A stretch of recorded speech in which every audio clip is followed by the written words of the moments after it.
observadores, bem-vindos a mais um episódio do Observa Aí, podcast semanal do Observatório Nacional de Segurança Viária. Eu sou Rodrigo Ribeiro, Head de Comunicação e Marketing aqui do Observatório. Eu sou Paulo Guimarães, CEO do Observatório. Eu sou Pedro Borges, Head de Mobilidade e Seguro do Observatório.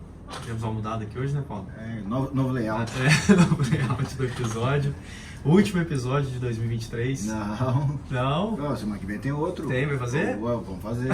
O último é a despedida. Quero ver se vai dar tempo. Vai dar tempo. Quarta-feira. Então, penúltimo. Quarta-feira é o nosso dia a nossa reunião de fechamento. E aí a minha ideia é que a gente faça um episódio de fechamento também. Então tá bom, penúltimo episódio então. Bom, e hoje nós vamos repercutir aqui, tivemos muitas notícias aí na última semana. Algumas delas, algumas pessoas já tiveram acesso aí ou pelo site ou pela newsletter, mas a gente vai explorar um pouco elas aqui também, né, Paulo? É isso aí. Acho que tem alguns acontecimentos muito interessantes essa semana. Vocês a gente já vamos entrar na Vamos entrar. Pauta, já. Você quer falar um pouco, vamos seguir de fato a agenda aqui. Você teve no início da semana lá em Taubaté. Isso. Taubaté, as cidades em geral, aquelas que estabeleceram as semanas municipais de trânsito, fizeram isso acompanhando a Semana Nacional de Trânsito. Vou pegar o caso de São José dos Campos aqui. Tem uma lei municipal que define o período de 18 a 23 de setembro como a Semana Municipal de Trânsito. E Taubaté fez uma proposta diferente. Eles aprovaram uma lei estabelecendo a Semana Municipal de Trânsito para o final do ano. Qual o objetivo? É que ele tenha outros momentos, assim como já tem o Maio Amarelo, como tem a Semana Nacional de Trânsito, para poder concentrar e discutir segurança no trânsito. Então foi isso que eles fizeram e chamaram os municípios da região metropolitana do Vale do Paraíba para compartilhar essa ideia. Isso é uma das diretrizes da Polícia Rodoviária Federal, de estabelecer parcerias com os municípios e estar mais atuante, principalmente nas campanhas de conscientização, de educação. Então foi bem legal. Teve a participação do Detran São Paulo também. O Detran está com uma diretriz também de se aproximar mais dos municípios nas questões de gestão de trânsito. Então foi um evento bem legal. E a gente, enquanto observatório, mostrou um pouco do nosso vínculo com as metas globais, com o Penatrans e com as coisas que o observatório tem feito e as ferramentas, as ações que a gente disponibiliza para os municípios para que eles avancem aí com uma melhor gestão de trânsito. Então foi um evento legal. Fica como case aí de Taubaté para os outros municípios, então, fazer as semanas municipais aí. O secretário lá, o Lucas, mandar um abraço para ele, o Braga, que é o agente de trânsito. O Braga, você sabe que ele foi agente de trânsito em São José, né? A gente exportou o Braga para Taubaté. Falei com ele essa semana, pós-evento. Foi legal. Então tá bom. E a gente tem já um acordo de cooperação técnica com o IBD Trânsito, né, Paulo? E aí vocês fizeram um observatório IBD Trânsito e uma análise das dificuldades, né, para identificar os condutores infratores, é isso? Na verdade, o que aconteceu? A nossa cooperação técnica com o IBD Trânsito, o IBD Trânsito é um Instituto Brasileiro de Direito de Trânsito. Então é mais para a área jurídica, para a área de advocacy. E um dos assuntos que a gente identificou que está precisando de ser tratado, vamos dizer assim, a gente precisa colocar à luz, é com relação à identificação veicular. Isso tem um pouco a ver com o nosso trabalho, a nossa iniciativa de renovação de frota, mas o que acontece, então, de fato? O que a gente identificou por meio dos relatórios da CGU, da Controladoria Geral da União? A CGU fez um levantamento dos contratos de fiscalização eletrônica de velocidade federais, nas rodovias federais. E quando eles fizeram o levantamento, em média, mais da metade das infrações registradas não se transformam em multa por conta de falha na identificação do veículo. Então, o que é isso? Placa adulterada, placa sem condição de visibilidade, placa com refletivo vencido, placa onde o motociclista tampa. Então, qual que é o que a gente retira desse trabalho? Você tem todo um esforço de fiscalização que está sendo feito, né? E todo esse esforço de fiscalização, ele demanda recursos humanos, tecnológicos, financeiros, e mais da metade do trabalho está sendo perdido. Então são veículos que cometeram infração de trânsito, mas que não receberam a multa. Então tem dois lados dessa moeda. Tem um lado que tem a ver com a própria arrecadação, porque o recurso das multas, ele, pela legislação, pela lei, ele precisa ser reaplicado, ele precisa ser devolvido para a sociedade em forma de ações para a segurança no trânsito, para a melhor gestão do trânsito. E o outro lado é a sensação de impunidade. O cara, hoje, ele tem a sensação, né, um motorista infrator, um motociclista infrator, ele é só ele tampar a placa que ele está imune à fiscalização de trânsito. Então foi isso que a gente quis chamar a atenção e levantar para colocar o assunto em pauta, porque hoje a gente tem os sistemas eletrônicos são muito, né, hoje a gente tem, ouso dizer que talvez o melhor parque de fiscalização eletrônica do mundo. Eu dei uma andada aí por Europa, tal, Estados Unidos, e ninguém fiscaliza tanto quanto o Brasil. Mas a gente está perdendo um monte de trabalho por conta dessa outra peça que gera impunidade. Então esse foi o foco do trabalho. A gente tem desdobramentos agora para o começo do ano, porque todos os DETRANs foram oficiados pela própria CGU para dar, vamos dizer assim, cobrando uma informação, do posicionamento com relação a isso. Não teve resposta. Então a ideia é que a gente no começo do ano comece a provocar esse debate para ver como é que a gente pode inibir esse tipo de situação, seja por melhorando as condições de identificação veicular, rediscutindo talvez a forma como isso é feito. A gente já teve lá atrás uma tentativa de colocar, tirar do papel uma coisa que está previsto no Código de Trânsito, que era uma iniciativa, um programa chamado CINIAVE, que era o Sistema Nacional de Identificação Veicular. Isso acabou não indo para frente porque o custo de infraestrutura ficou muito pesado. À época a tecnologia era muito cara, os portais, porque o que era o CINIAVE? Eram chips veiculares, todo carro ia ter que ter um chip e você tinha todo um aparato para capturar a informação do chip.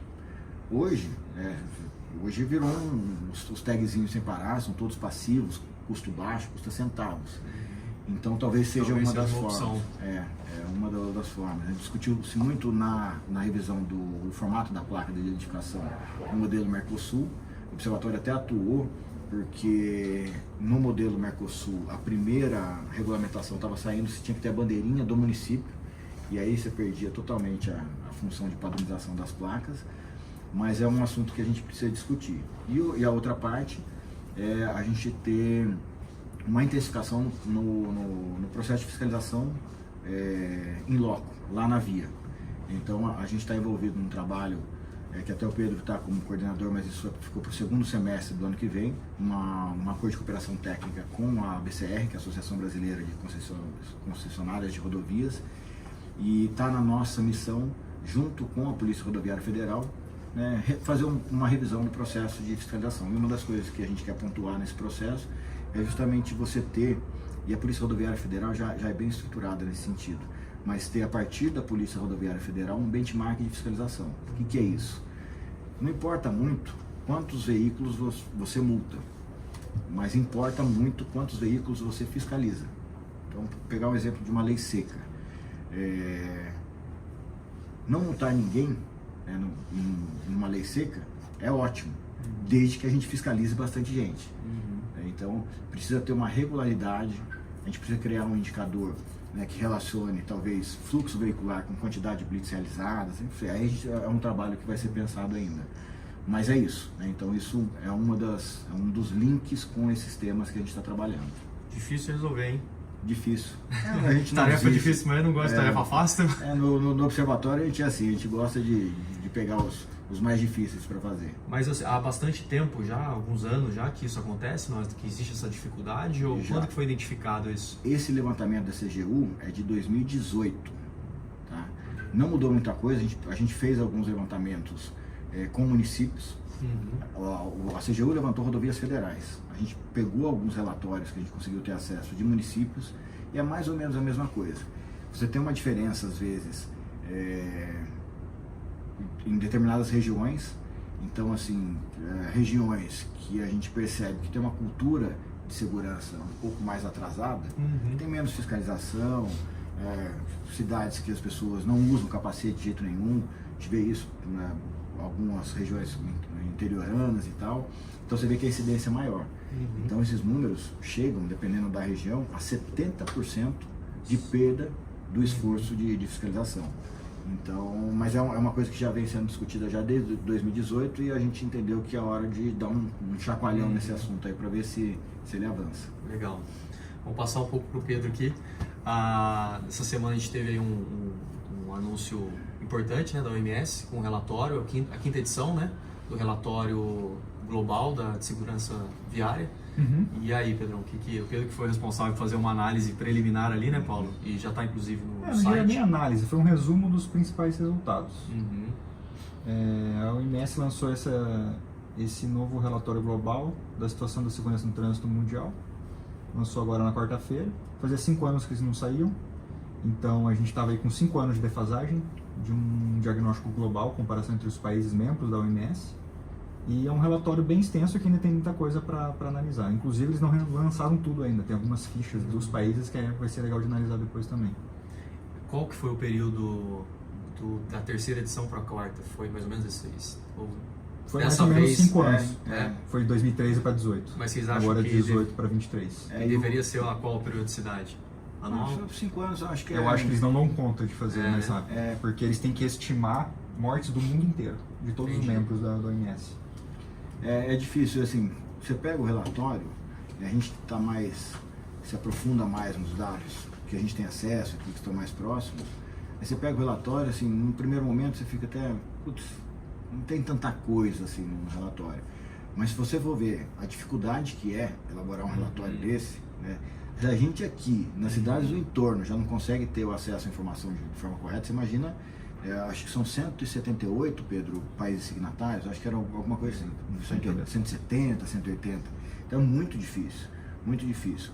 O que é legal é que você tem alguns parâmetros macro e que você consegue posicionar o seu país, o Brasil, com relação aos outros países. Então a gente está esperando sair as fichas dos países para a gente começar a fazer um trabalho, como a gente já fez já alguns anos atrás. E é legal, se a gente recuperar na memória, na biblioteca do Observatório, quando saiu o de 2013, né, Pedro? O último, foi um 2009, um 2013, um 2018 e agora, acho que era isso. Quando saiu de 2013, a gente pegou exatamente o modelo do relatório da ONU com os países e fez exatamente a mesma ficha para os estados brasileiros. Então é uma forma legal de você enxergar e traçar esses paralelos. Então, no começo do ano eles devem apresentar aí o restante do relatório, mas e é legal também porque você vê dentro desses parâmetros macro a própria evolução do Brasil, né, do ponto de vista de políticas, a política de esforço para fiscalização, a lei sobre álcool e direção. Então é uma coisa interessante, mas é do ponto de vista macro. A gente que olha morte por morte, não é tão preciso, não é tão útil nesse sentido. Apesar do Pedro ter dito aqui que foi uma análise não, o que você disse? Resumo. Resumo, mas tem muita informação interessante ali. Tem muita coisa para extrair de lá ainda. Tu fala aqui um pouco da América, da Europa, que avançou mais, né? A África já ficou... Esse é o tipo de documento que repercute por anos. Então, vamos ter muita análise em cima disso ainda. O próprio observatório aqui já está com missão dada pelo Paulo para nós aqui para ter os desdobramentos desse relatório, né, Paulo? E especificamente sobre o Brasil, né? A gente tentar olhar um pouco de relatório a relatório, como o Brasil veio evoluindo. Era uma das coisas que a gente está até proposto no nosso planejamento de 2024, mas é um dos projetos de pesquisa lá. A gente ainda vai definir o tema, né? Tem 3 temas colocados numa das linhas lá, e um deles é justamente a evolução das políticas públicas de segurança no Brasil. Então, de repente, se esse for o tema escolhido, porque isso vai para o conselho, né? Esses 3 temas vão ser escolhidos, um deles pelos conselheiros. Então, se for essa vai ser a nossa base de pesquisa e de análise. Boa. Beleza, tivemos uma novidade essa semana, o Paulo viajou. É novidade. É uma novidade, não é? Mas o Paulo teve algumas agendas importantes, né, Paulo? Começar por São Paulo, não sei se você quer falar um pouco da reunião aí com a Uber. Nem no site saiu ainda, mas você estava... Cara, foi uma reunião... E não estava na pauta, mas eu acho que vale a pena. O quadro Breaking News, então. Foi uma reunião, na verdade a Uber é uma super parceira, já tem 7 anos de parceria com o Observatório, mantenedora do Observatório, e hoje é a principal entidade no Brasil, apoiada pela Uber, que atua com segurança viária. E aí o que aconteceu? O time de políticas públicas global da Uber está visitando alguns países, né, e aí em visita ao Brasil queria entender um pouco melhor sobre como é o cenário brasileiro e como é que a gente atua diante desse cenário. E aí o Observatório foi a entidade escolhida para poder fazer essa apresentação para esse time global. Então eu estive lá na sede da Uber, foi bem legal, eram 2 pessoas dos Estados Unidos e uma pessoa da Índia. E a Índia tem uma curiosidade muito grande de saber como é que a gente trata motocicleta aqui, um motociclista. E é ótimo porque é um dos focos para o ano que vem, né? E é engraçado porque a gente tinha lá Estados Unidos e Índia. Então tem um que é super envolvido com a questão da motocicleta e o outro que nem sabe os problemas relacionados à motocicleta, porque o uso da moto lá na motocicleta nos Estados Unidos é outro tipo, né? É bem diferente do que a gente tem aqui na Índia.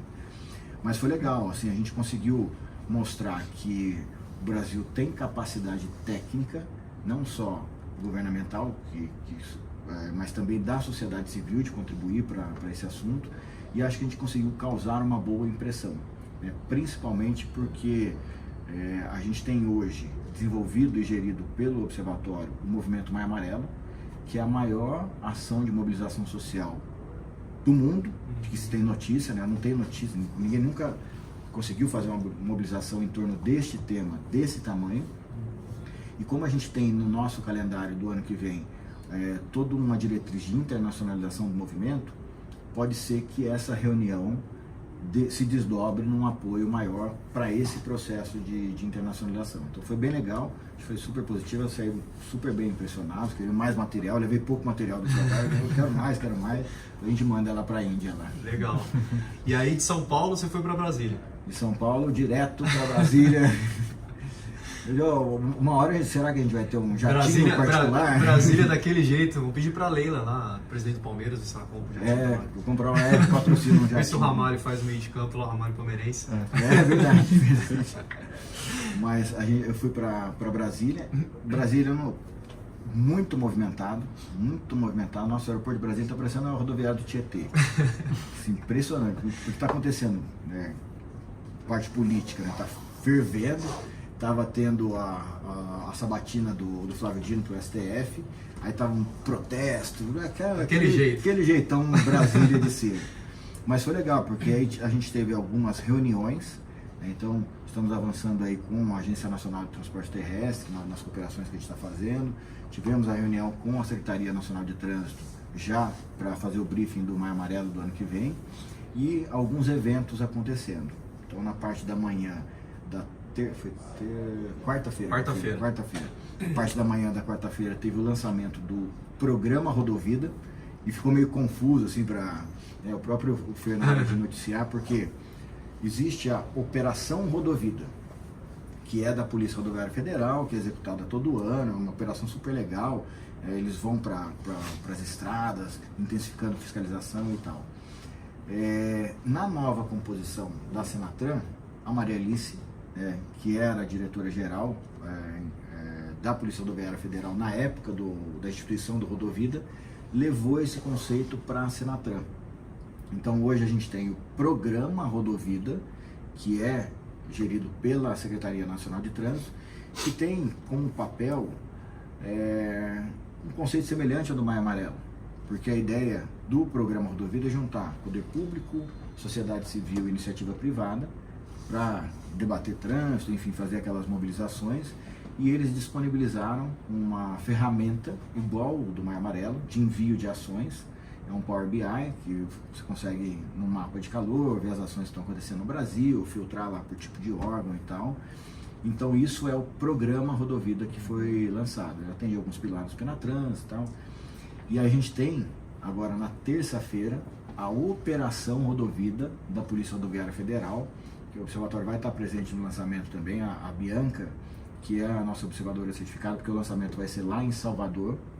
Ela fica lá em Salvador, então ela vai representar o Observatório nesse lançamento.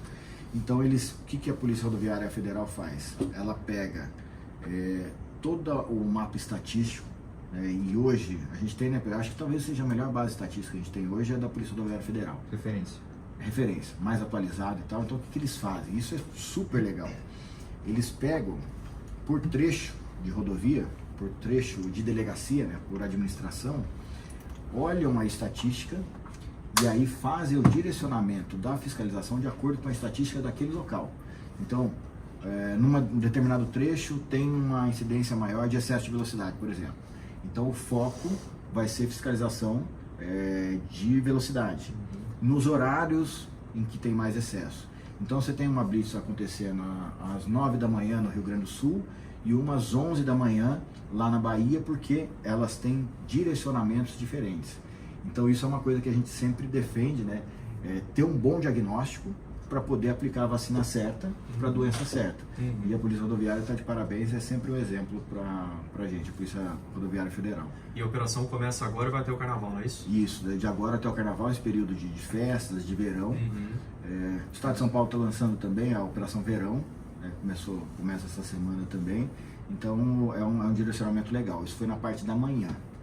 Na parte da tarde, a gente teve o prêmio Senatran de Educação para o Trânsito.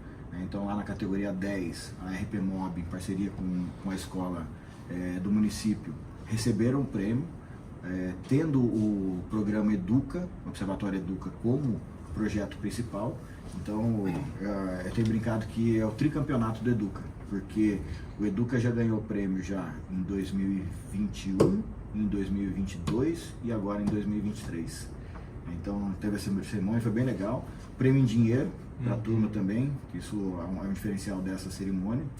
E aí, auditório cheio, foi no auditório do Ministério dos Transportes, um monte de gente lá, porque coincidiu também com o período das últimas reuniões do ano das câmaras temáticas. Então, no dia seguinte, a gente precisou se dividir. Eu fui para o Parque da Mobilidade Urbana e o professor Tiago, que é membro da Câmara Temática também, junto comigo, acompanhou os trabalhos da Câmara Temática. A gente participa, o Observatório participa de várias câmaras. Aqui eu e o Tiago participamos, é a CTPenat, que é a Câmara Temática do Penatrans. Então, foi muito legal. Eu não consegui acompanhar, mas o Tiago participou. E aí o reporte dele é que eles passaram a reunião inteira discutindo as alterações que vão acontecer no Penatrans, que vai ser publicado agora no começo do ano que vem. Então, teve uma tomada de subsídio para a alteração do Penatrans. Primeiro com os membros de todas as câmaras temáticas, depois, num segundo momento, com a sociedade civil. Aí o Pedro foi o responsável por representar o observatório nessas sugestões de alteração, e aí a Câmara Temática estava discutindo isso. Talvez saia aí algumas renomeações dos eixos do Penatrans, isso já estava previsto em lei, essa revisão, mas foi uma reunião super produtiva do Penatrans que aconteceu. E pegando um fôlego aqui, tanta coisa que aconteceu. Engatou a quinta ali e foi embora. O PMU, Parque da Mobilidade Urbana. O Observatório foi co-criador e parceiro estratégico, do Connect. A gente fechou uma parceria com a plataforma Connect Smart Cities, e o Parque da Mobilidade Urbana e o Connect Smart City, agora a gente é parceiro estratégico, né? Então a gente participa agora de todos os eventos que vão acontecer em 2024, começou por esse agora em 2023. Hoje é o maior evento de discussão sobre o tema, e a gente conduziu um painel lá, discutindo um pouco as contribuições do poder público, da iniciativa privada e da sociedade civil em prol da segurança no trânsito. Entramos muito na questão do planejamento urbano e da ausência dos planos de segurança. Então foi um gancho bem legal para o trabalho que o Pedro e o Thiago fizeram com o Ribeirão Preto. E o motociclista, né? O que a sociedade civil pode fazer com relação aos motociclistas. E aí estava no painel um dos representantes dos, eu esqueci o nome, acho que Motociclistas de Cristo, acho, uma coisa assim. São um grande grupo de motoclube que tem no Brasil inteiro, e que eles estão agora tratando nessa pegada de falar sobre segurança no trânsito, comportamentos seguros, tentar reduzir um pouco essa imagem e esse comportamento dos motociclistas. É legal que é um próprio grupo, né? Dos motociclistas tomando essa iniciativa aí. Isso? As principais notícias da semana foi isso.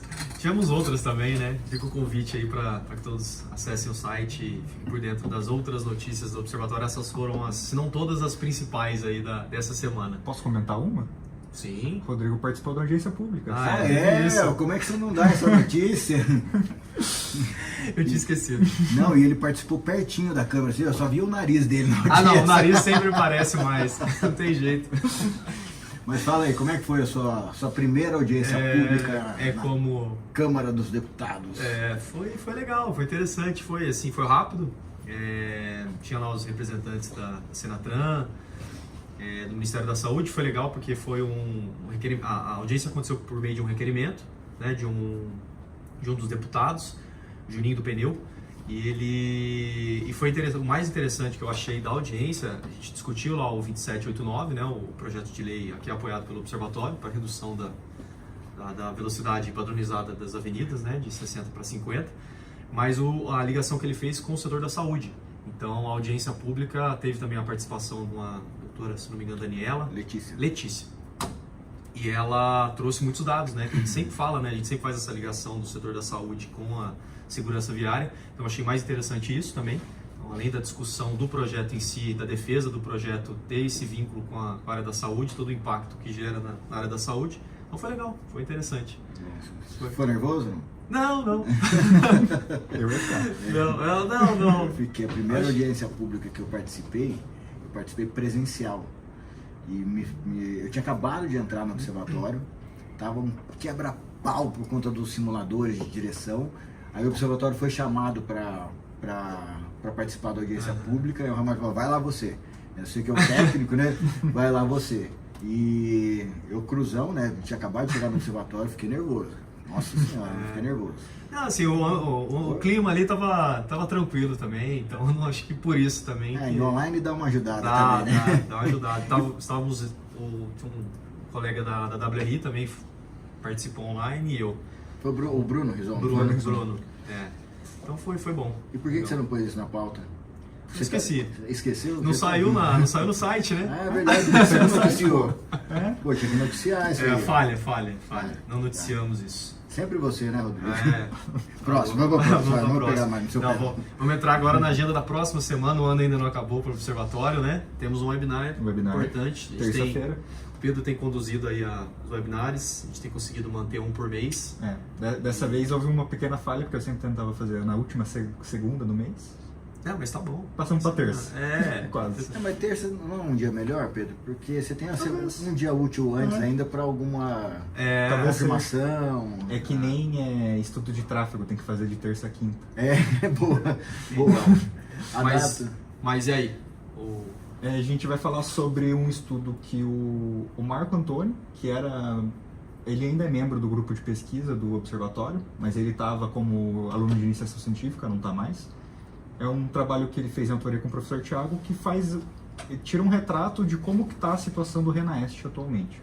RENAEST, Registro Nacional de Acidente e Estatística de Trânsito, ou Estatística de Acidente, sempre troco a ordem das palavras.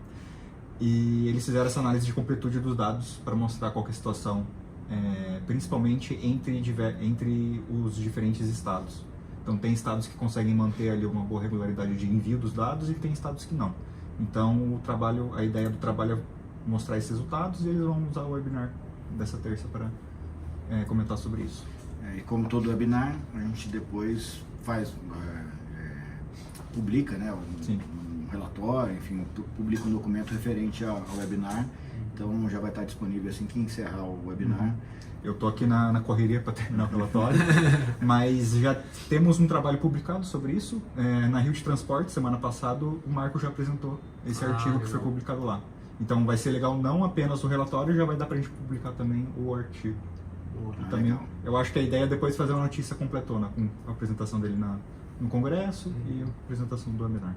Quem não conseguir assistir ao vivo, fica gravado o webinar depois? Fica gravado. Depois entra lá no canal do YouTube do Observatório. A reunião do grupo de pesquisa foi essa semana ou foi semana passada? Foi essa semana. Aí, ó. Foi bem legal. Não, você não noticiou essa também, né? Não. Nossa senhora, hein? Foi uma reunião bem inicial. O professor Thiago ele focou em passar como é que vai ser o funcionamento do grupo, etc. mostrou como que faz para as pessoas se cadastrarem. Então foi uma pergunta que você fez semana passada, eu acho, como é que a pessoa faz para entrar? Realmente o professor Thiago tem que pegar os dados de um por um e colocar lá no sistema, mas ele já montou um formulário e tal. Quem não teve a oportunidade de participar, a gente não gravou, mas a gente montou um grupo de WhatsApp só para o grupo de pesquisa, então quem tiver interesse pode entrar em contato comigo, com o Ronaldo, com o próprio professor Thiago, que a gente adiciona, e a gente passa o formulário lá para a pessoa se inscrever e ficar cadastrada no grupo. A ideia é que sejam reuniões a cada 2 meses para dar tempo da galera juntar os trabalhos, montar apresentações. Agora a próxima a gente vai ter em fevereiro. Vou te dar um feedback, acabei não falando, falei muito, mas não falei uma coisa interessante também. A gente fez um encontro de observadores lá em Brasília. Sim. Então, vou ver se eu consigo lembrar de todo mundo. Tava a Roberta Torres, tava a Nádia Sudário, tava a Adriana Modesto, tava o Rodrigo, tava... Quem mais que Samuel? Tava? O Samuel e o... Arthur? Não, o Vinícius da NTT. Isso. E aí, feedback. Eles participaram da reunião do grupo de pesquisa e adoraram. Legal. Super satisfeitos. E um dos feedbacks é assim, eu gostei, porque o professor Thiago falou o seguinte, quem não estiver trabalhando vai ficar fora do grupo. Realmente, ele falou isso. Não é só para pôr o nome aqui não, vai ter que fazer a entrega. E aí eles gostaram. Aí o Samuel já vai apresentar o trabalho dele, próxima reunião. O trabalho do Samuel é a alcoolemia, né? Não, eles estão bem atuantes lá, bem atuantes. Legal. Então, feedback legal de ter a regra mesmo. Sair ter resultado aí desses projetos aí. Sim. Então, beleza, quem quiser acompanhar o webinar, tá? Só acessar o site do Observatório, já tá com um banner ali de inscrição. Acho que já tem mais de 100 inscritos, ou Vitão? Mais, né? Mais de 200 inscritos já pro último webinar do ano, então legal. Acho que deve ter mais de 300 aí até semana que vem. Galera vai assistir da praia. É isso. É isso. Então tá bom, encerramos? Encerramos, não tem dica, não tem curiosidade? Aí eu pergunto pra vocês. Eu acho que eu vou ficar devendo. Eu não consegui pensar em nada. E aí? Então eu vou fazer uma dica e uma curiosidade. Vamos. Porque eu sofri, essa semana eu viajei, viagem pra lá, viagem pra cá, e o voo que eu peguei pra Brasília saía às 6 horas da manhã de Guarulhos. Então eu tinha que estar às 5, né? Então eu saí de casa às 4 da manhã. Então qual que é a dica? Toda vez que você tiver uma viagem para fazer, né, planeje o seu roteiro, veja se você tem autonomia para chegar no ponto que você quer chegar e tal. Verdade. Porque eu tinha passado o dia inteiro em São Paulo. Olha só quanto. Outra notícia da semana que você não deu. Qual? A live do Educa. Também. Verdade. Não noticiou também? Não. Nossa senhora, o que aconteceu? Tem muita coisa. Também tudo acontece, né? Mas o que aconteceu? Ainda há tempo, Paulo. São Paulo, né? Aquele jeitão paulistano de ser. Você entra em São Paulo. Quando você consegue entrar em São Paulo, você não sabe se você vai conseguir sair. E aí eu saí de São Paulo, a live do Educa era às 7 da noite. E aí eu saí de São Paulo e tentei sair de São Paulo, não conseguia sair, estava na reunião lá com a Uber. E aí eu tive que parar na estrada para poder fazer a live lá do posto de gasolina. Então eu fiz a live do posto de gasolina e cheguei muito tarde em casa. E eu estava com um carro elétrico e eu tive que desviar o meu caminho de saída de São Paulo. Ao invés de vir pela Dutra, eu tive que usar o Rodoanel. Então isso agrega 40 quilômetros a mais no meu roteiro, de 100 ele passa para 140, e eu não tive tempo de carregar o carro. Então quando eu acordei no outro dia de manhã, às 3 da manhã, cheguei em casa, eram umas 10 e poucas, 3 da manhã eu estava levantando para sair. Eu estava meio que no limite da carga do carro elétrico. Então, primeira dica, né? Se prepare e se planeje. Agora a curiosidade. Segui viagem, não tinha muito o que fazer, aquele horário, tentei dar uma olhada em Uber, enfim, não tinha disponibilidade, vou com o carro, vou arriscar. E chegando em Guarulhos, acaba a bateria do carro.